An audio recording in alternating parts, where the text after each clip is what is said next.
जय माता दोस्तों। राहु ग्रह जो कि कलयुग का राजा माना गया है। कलयुग के अंदर राहु का जोर कैसे चलता है, यानी कि राहु का आतंक, लोग डरते हैं। राहु ग्रह से लोग डरते हैं, लेकिन लोग ये नहीं देखते कि राहु है क्या चीज़। अगर सब लोगों को ये पता लग जाए कि राहु है क्या चीज़, तो लोग कतई भी नहीं डरेंगे, कभी भी नहीं डरेंगे। राहु को डरा करके रखेंगे लोग। वो कैसे? मैं आज आपको कुछ जानकारी आपको बता रही हूँ। अगर आपको पसंद आए मेरी जानकारी, मेरी दी हुई जानकारी, तो आप लाइक करें और इस वीडियो को ज़्यादा से ज़्यादा शेयर करें और साथ ही सब्सक्राइब करें। Thank you. तो मैं आज आपको राहु के बारे में कुछ जानकारी देने जा रही हूँ। तो क्या सबसे पहला तो जो मैं आपको बता रही हूँ कि अगर लोग राहु से डरते हैं तो ऐसा क्या करें जिससे कि राहु आपसे डरने लग जाए। तो सबसे बड़ा कारण राहु का लोगों को डराने का क्या है? दो बातें ऐसी जो लोगों के अंदर राहु घर कर गया, जिन बातों के मतलब कि दो बातें ऐसी जिनको कि लोगों ने अपने अंदर धारण कर ली, जिसके चलते क्या हो गया कि राहु का उन सबके ऊपर राहु का राज हो गया। तो वो दो बातें कौन सी हैं? तो पहली तो ये कि आपकी नेगेटिव सोच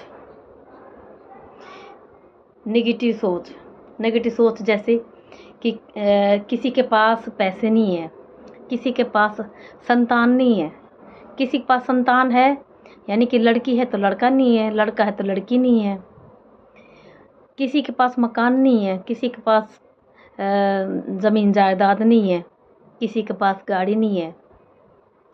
यानी कि हर इंसान कोई बीमारी से दुखी है, कोई कर्जे से पीड़ित है, कोई शत्रु बाधा से पीड़ित है। तो ऐसा धरती पर कोई इंसान नहीं है जो कि दुखी नहीं है। हर इंसान दुखी है। दुखी का मतलब जैसे कि बोलते हैं कि जो शनि ग्रह जब इंसान की ज़िंदगी में 7.5 लगती है, शनि की महादशा लगती है, शनि का ढैया लगा लो कुछ भी, तो क्या होता है कि जब भी इंसान की ज़िंदगी में शनि की 7.5 असर करती है, तो क्या होता है कि इंसान हर तरह के दुखों से घिर जाता है। और ये बात सबको पता होनी चाहिए कि जो शनि ग्रह है उसके 3 काल होते हैं, एक बचपन की अवस्था, एक जवानी की अवस्था और एक बुढ़ापे की अवस्था। यानी कि इंसान की ज़िंदगी में शनि की 7.5 एक समय पर ज़रूर भी आती है, चाहे बचपन में आए या जवानी में आए या बुढ़ापे में आए। मेरा ये कहने का मतलब, मेरा आपको शनि के बारे में बताने का मतलब ये है कि इंसान की ज़िंदगी में दुख एक बार ज़रूर भी आता है, फिर चाहे बचपन में आए, चाहे जवानी में आए या फिर बुढ़ापे में आए।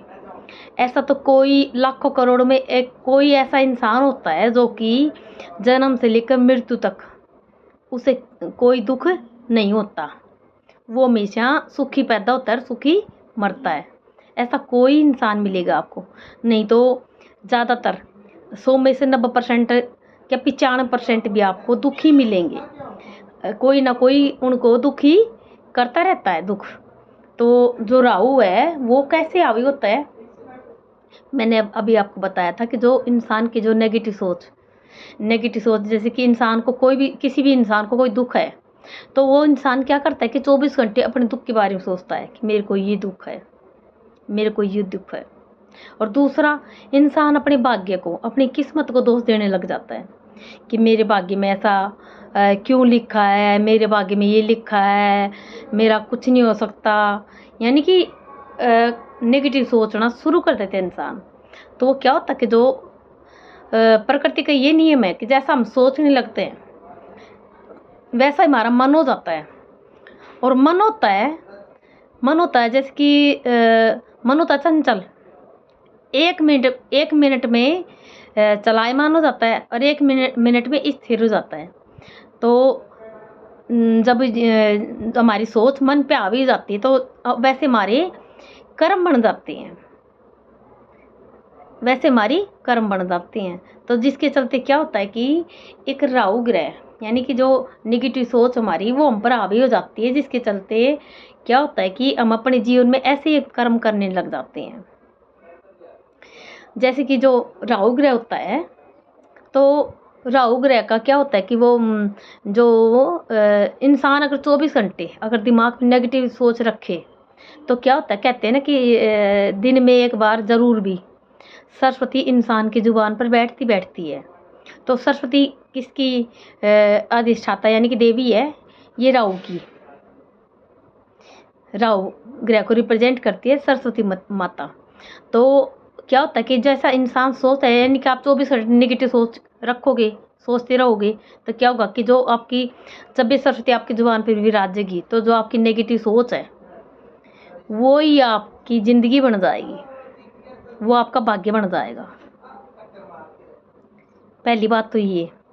और दूसरी बात, जैसे राहु होता है दो अच्छा भी बुरा भी, दोनों तरीके से, यानी कि अगर इंसान अगर दुख में दुखी होकर के अपने भाग्य को कोसे, खुद को कोसे और दूसरों को कोसे, यानी कि 24 घंटे नेगेटिव विचार रखे मन में, तब भी राहु पीड़ित करता है इंसान को।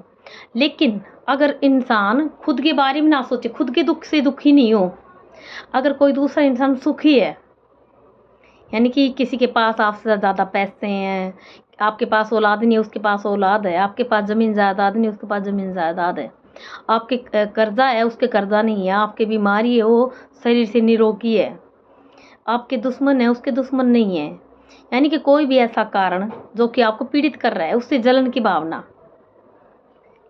जो इंसान खुद के दुख से दुखी होता है और जो दूसरों के सुख से भी दुखी होता है, ये मान के चलो ये खराब राहु के लक्षण होते हैं, जो आपको कभी भी सुखी नहीं होने देते।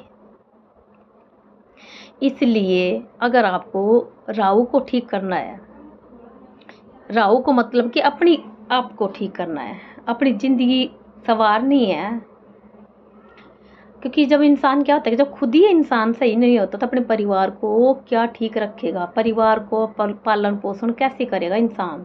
जब खुद ही नेगेटिव इंसान होता है वो परिवार को कैसे संभालेगा, जो इंसान खुद को नहीं संभाल सकता।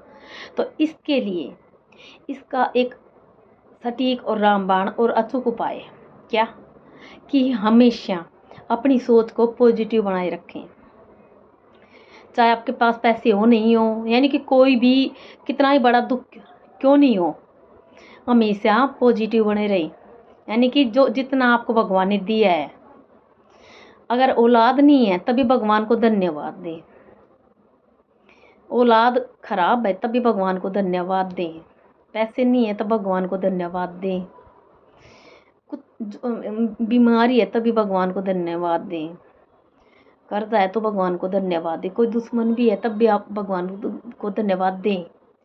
तो वो आप सोचेंगे कि ये मैं क्यों बोल रही हूँ, मैं इसलिए बोल रही हूँ कि जैसे कि जब इंसान के कर्जा होता है तब इंसान को पता लगता है कि पैसे, एक एक पैसे की कीमत, और जब बीमारी होती है इंसान के शरीर में तब पता लगता है इंसान को कि शरीर की कीमत जो। और तीसरा, जब शत्रु होते हैं, तो मैंने पहले की वीडियो में बताया था कि जो शत्रु होते हैं उनके लिए भगवान को धन्यवाद क्यों दे, वो इसलिए कि जो शत्रु होते हैं आपके दुश्मन, चाहे वो सामने वाले हों या फिर पीठ पीछे जिनका आपको पता नहीं है, उनके लिए भगवान को धन्यवाद इसलिए दे क्योंकि जो शत्रु होते हैं जो हमारा बुरा करते हैं वही हमारे असली गुरु होते हैं, जो हमें अच्छे कर्म करने पर मजबूर करते हैं। क्यों? क्योंकि शत्रु, अगर आप सही हैं, अपनी जगह पे सही कर्म कर रहे हैं, तो अपनी जो सोच है इसको हमेशा पॉजिटिव बनाए रखें, और साथ ही शत्रुओं पे ध्यान ना देख करके खुद के ऊपर ध्यान दें, अच्छे कर्म करते रहें, तो एक दिन ऐसा आएगा कि आप ऊंचाइयों को छुएंगे। और जो शत्रु हैं, यानी कि आप उनको, यानी कि जो शत्रु है आपका बुरा कर करके एक दिन ऐसा आएगा को थक करके बैठ जाएंगे, और उनके कर्म उनके ऊपर ही वापिस जाके पड़ेंगे। यानी कि कई बार तो क्या होता है कि इंसान, जैसे किसी को कुछ ताना मार दिया, किसी ने कुछ बुरा कर दिया किसी का, तो इंसान दुखी हो जाता है। तो एक तो इंसान वो होता है कि जो 24 घंटे उस दुख में ही दुखी पड़ा रहता है। एक वो इंसान होता है कि जो किसी दूसरे के द्वारा दुख दिए जाने पर क्या करता है कि वो कुछ ऐसी कोशिश करता है जिसके चलते सामने वाला दांतों तले उंगली दबा लेता है। यानी अपने जीवन को, अपने खुद को ऐसे बना लेता है कि शत्रु भी सोचने पर मजबूर होता है कि मैंने इसके साथ बुरा क्यों किया, इसे दुश्मनी मोल कैसे ली। तो इसलिए कैसा भी कोई भी दुख हो, कभी भी दुखी नहीं हो, हमेशा हंसते मुस्कुराते रहें, भगवान को धन्यवाद करते रहें, क्योंकि जो आपको भगवान दुख देते हैं तो उसमें भी कोई ना कोई आपकी भलाई छिपी होती है। ये मान के चलिए, ये बात दिमाग में बिठा लीजिए कि जब भी आपकी ज़िंदगी में कोई भी दुख आता है तो आपके अच्छे के लिए आता है, आपके बुरे के लिए नहीं आता। आपको शिक्षा देने के लिए आता है, आपको मजबूत बनाने के लिए आता है। इसलिए खुद को मजबूत बनाए रखिए, यानी कि अपने विचारों को, अपनी सोच को पॉजिटिव रखिए, जिससे कि आपका जो मन है, जब राहु मजबूत होगा, यानी कि आपकी जो सोच अच्छी होगी, पॉजिटिव होगी, तो मन होगा मजबूत होगा, और उससे क्या होगा कि आत्मा खुश रहेगी। जब आत्मा खुश होती है तो मन कुछ अच्छा सोचता है और अच्छे कर्म की तरफ अग्रसर होता है। और जब हम अच्छे कर्म करने लग जाते हैं तो हमें फल भी अच्छे प्राप्त होने लग जाते हैं। तो ये कार्य करके कुछ नहीं, यानी कि खुद के दुख में दुखी ना हो और दूसरों के सुख में भी दुखी ना हो। हमेशा अपने आप को पॉजिटिव बनाए रखें, अपनी सोच को पॉजिटिव बनाए रखें।